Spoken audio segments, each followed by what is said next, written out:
Hey y'all, it's Dr. Shamanda. Welcome back to my channel where we talk about all things mental health, personal finance, and overall strategies to live your best life. All right, y'all. So the last time we talked and spoke, I told y'all that I had resigned my current job, and that is true. And I'm so excited and so happy to finally be able to share that with you guys. It has been something I was considering for months now, just because I just knew that things just didn't quite fit where I wanted to go career-wise, and I just genuinely wanted to step out of management back into providing therapy. And if you don't know, I am a licensed therapist in mental health and in addictions. Been doing this work for over 15 years in the behavioral health, mental health space. And I recently finished my doctorate and actually have my graduation ceremony next month, so it's still fairly new. But I tried out the middle management role, and I just want to focus on me and focus on patients. So, and I want to be compensated for the work that I do and the value that I bring. So with that being said, I did share that with this new role, which I will start next month, I was able to negotiate over a $20,000 increase, and I will also receive bonuses and things like that. So I'm super excited about that. So in this video, I want to share with you guys how I'm spending that $20,000, how I plan to use that salary increase, and and how it will help me get closer to my goal of financial freedom and time freedom, and focusing on that versus flexing. Because let's be for real, most people, when they get a salary increase or anything like that, the first thing they do is upgrade their lives. I, for one, refuse to I refuse to fall victim essentially to lifestyle creep. That is not something I'm interested in, and I truly believe that when we receive any kind of increase, we need to honor God with that. And I want to be a good steward of my finances, and I feel like I have been. I'm so proud of the work that I've been able to do with the funds that I have obtained over the last 24 months. Just the growth in the investments and things of that sort. I'm proud of myself because, baby, I could have been all over this world, had a whole nother car, a whole nother house. Listen, but I have done right, and I want to continue on that path. So I'm going to be giving you real numbers about what I intend to use and how I intend to use this money. Now, first and foremost, let me remind you that I did make a commitment that I am not going to work any other jobs, y'all. Y'all know I'll be tired. I'm tired right now because I've been at work all day, and I just got home and I'm ready to take a nap. So, but I am so excited about, transitioning into this new role and it being the only thing that I do. So I do have a few clients that I'm seeing currently, but I'll be wrapping up with them, and then it will be strictly this job. And of course, running my YouTube channel and writing and preparing for productions through my production company. But that won't be an everyday thing. It won't be a job or a side hustle. I'm giving those things up. And so what that means, though, is I have to be very intentional with my paychecks, meaning, and the bonuses and things like that I earn, because with the other streams of income, like the teaching and things like that, it allowed me to really pay off big chunks of money. With this, it's still going to be taxed and things like that. So I have to be very intentional and consistent with my budgets, right? So, the first thing I want to talk about is debt, right? So, y'all know I have 4 debts.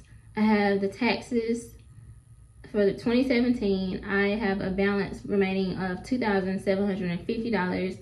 And I have the one for 2018, which is like $11,300, something like that.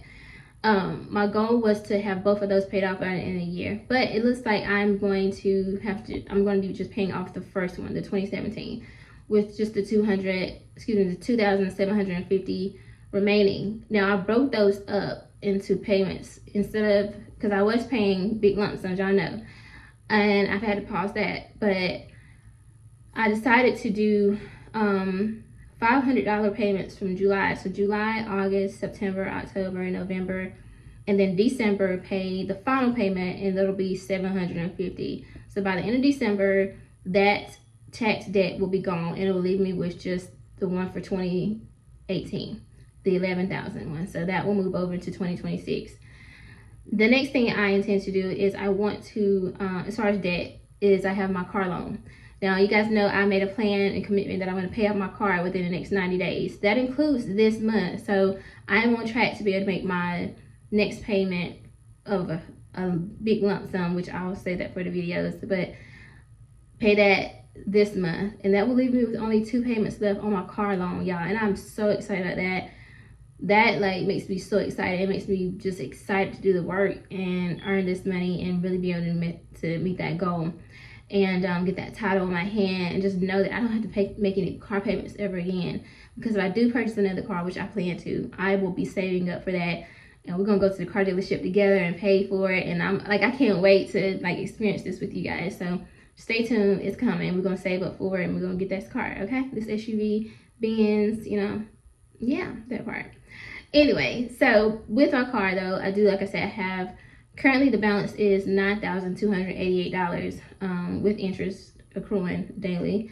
But I will be making another payment on that this month in a few weeks, couple weeks.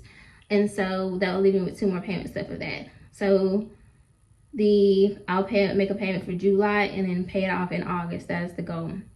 But I will be using some of my funds.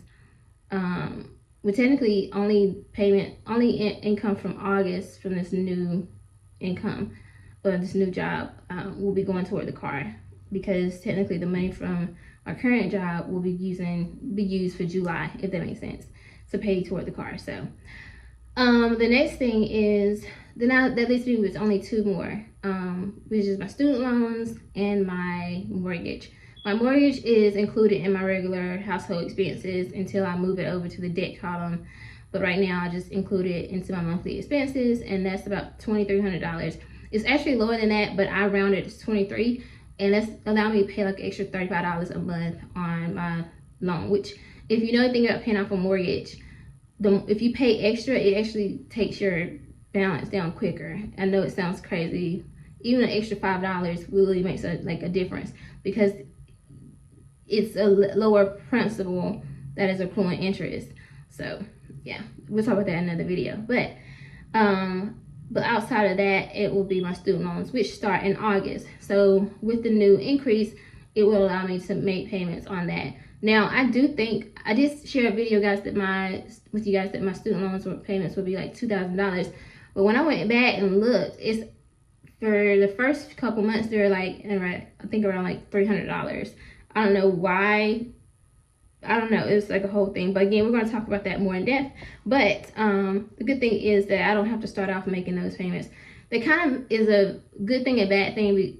The good thing is that that's good. I don't have to make those big payments. The bad thing is that I think that having that big lump sum or big payment monthly kind of hanging over my head, like knowing that it's going to start at the end of August, it was the thing that really forced me and pushed me to really make sure I pay my car off quick. But with that not being the case necessarily, or maybe later into the year, I have to make sure I stay motivated and pay my car off and don't back out. Okay, so that's important. So I need you to leave me a comment like, girl, pay your car off, don't back out. Something, you know what I'm saying? But I don't think I will. But you know, it's just very tempting to know that like technically I'm good for it probably till like October. I think that's when the actual bigger lump sums kick in. I think that my loans aren't all due at the same time. I think that's what it is. So, but we'll find out. But I do intend to, like I said, for September, August, November, and December, I intend to I have $500 budgeted for student loans. Now, it's probably gonna be more than that. Keep in mind, my goal is to have this channel monetized by the end of August.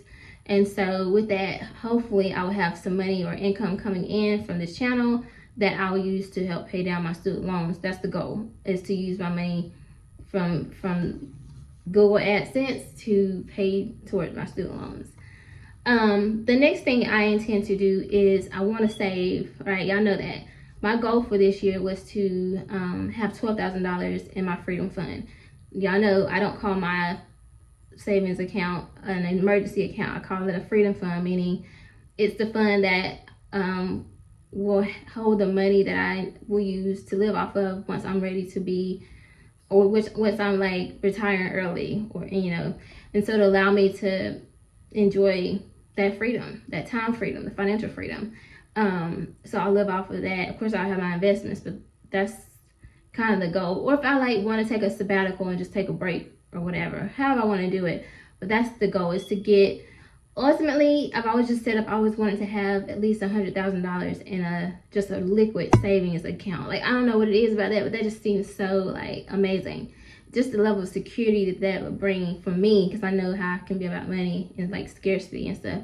But like, just saying 100,000, no, that's not like a whole lot of money in the grand scheme of things, but like $100,000 just sitting in a savings, you could take a few years off of that, you know what I'm saying? And so it's like, that's the goal. And so I want to start in chunks. And so far right now I have a little over $6,000 saved in my high yield savings account.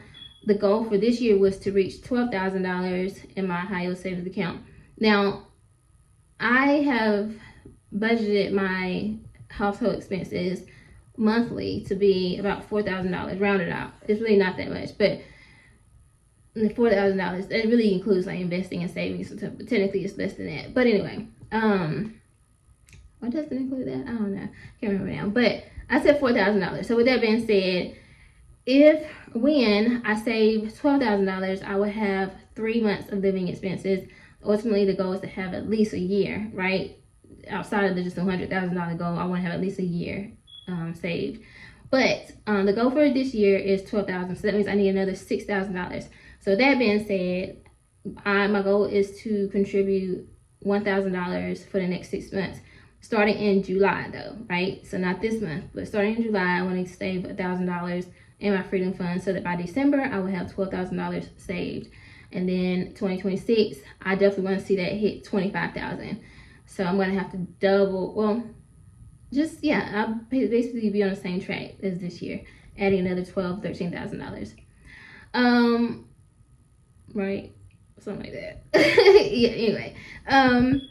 The next thing I want to do is I want to get back to investing. And so I'm excited about this one because y'all know I kind of figured pretty early into this that I'm not going to stay. And so the good thing about this new role is that I'm going back into where I left, essentially. And I invested a lot of money during that time, and the match is amazing. And I found out that now it makes sense. It's so crazy. You can be looking at something every day and not even realize what it is.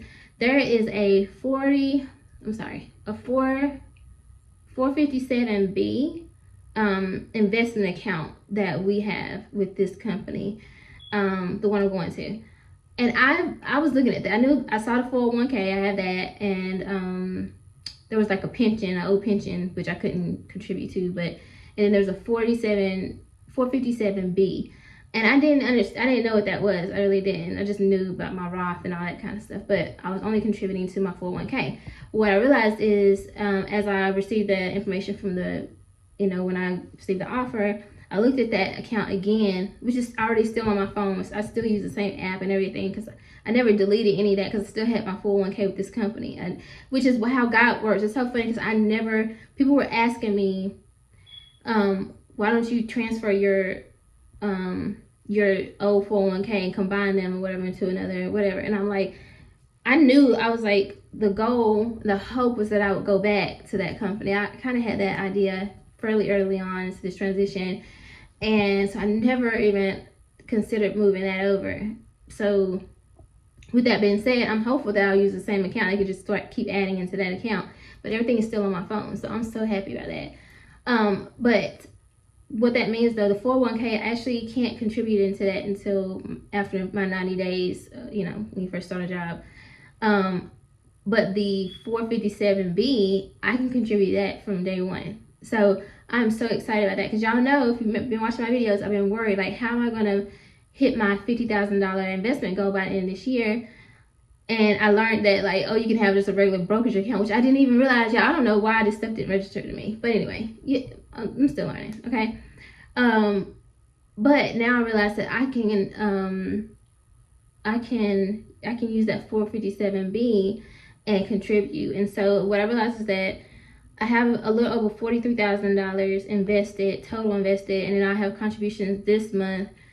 And then by the time I leave, I'll probably have another 2 from the current job. So that'll put me right at like around $44,000. So I'll need $6,000 to reach my $50,000 goal. So what that means is that I want to contribute $1,000 or invest $1,000 into that 457B. Now around, so July, August, September, I'll do that into the 457. I'm thinking around the 90-day mark, because I'll be able to match around that time. I might decrease that, or maybe do I'm gonna have to change those numbers around, because then it'll be going into my 401k, if that makes sense. So we'll see. But either way, I'll be on track to hit that $50,000 investment goal by the end of this year. So and then everything just rolls over into, so then basically I would have maxed out my Roth IRA, which I've already done this year. I would have hit my $12,000 freedom cash savings goal. I would have paid off my car loan. I would have paid off the IRS tax debt for 2017, which has started out with almost $7,000 balance from this year. And I would have hit $50,000 total invested. That is what I intend to use and do with the $20,000+ salary increase, is to hit all of my financial goals for this year. And that's just using one job, not working no side hustles, not teaching, not doing any small, like, private practice stuff, none of that. Just strictly going into my it's not really 9 to 5, but you know, I have set my own hours, but you know what I mean, my regular day job, like as a therapist, and not going to school, not juggling all these different things. I am so excited about that, because I truly believe that if I do right and steward this money, I can hit all these goals. And then 2026 is just not paying off any debt. Well, the only debt I will have is the tax debt, and then I'll have mortgage and my student loans, and then so I'm attacking those, and hopefully, prayerfully, this channel will be monetized and I'll be able to use those funds as well. So I'm so excited, because I can just feel myself getting closer and closer to these goals and hitting these milestones, and just getting closer to financial freedom and time freedom. And I just feel like it's gonna make me show up even better at work, and serving, because I know that, like, I'm serving and I'm actually getting closer to my goals too at the same time. Like, that just feels good, because at some point I'm gonna get to a point where I'm not showing up to work because I have to pay bills or pay off debt. I'm showing up to work because I genuinely just want to be here and help people. That is the ultimate flex right there, right? And so I want to use this money correctly and do right by it. So that's how I plan to spend this $20,000 plus. And with the bonuses and stuff, I do have things that I want to purchase, like my next car, and I want to purchase my first investment home. So you guys may see me actually put those funds into another account and start saving up toward those things, those purchases, and some trips and things like that. So you'll see those sinking funds, but we'll dive more into those in another video. But I hope this is exciting for you, because y'all on this journey with me. Like, I cannot wait to celebrate these milestones with y'all. And yes, because you're part of it, and every time you watch my video, you help me get closer and closer to these goals. So like this video, comment, subscribe, share, and I will see you guys in the next video. Tomorrow we're going to talk about a real talk conversational topic, and then Friday I get paid, so I'm gonna tell y'all how much my home equity is. So stay with me, and I'll see you guys next time.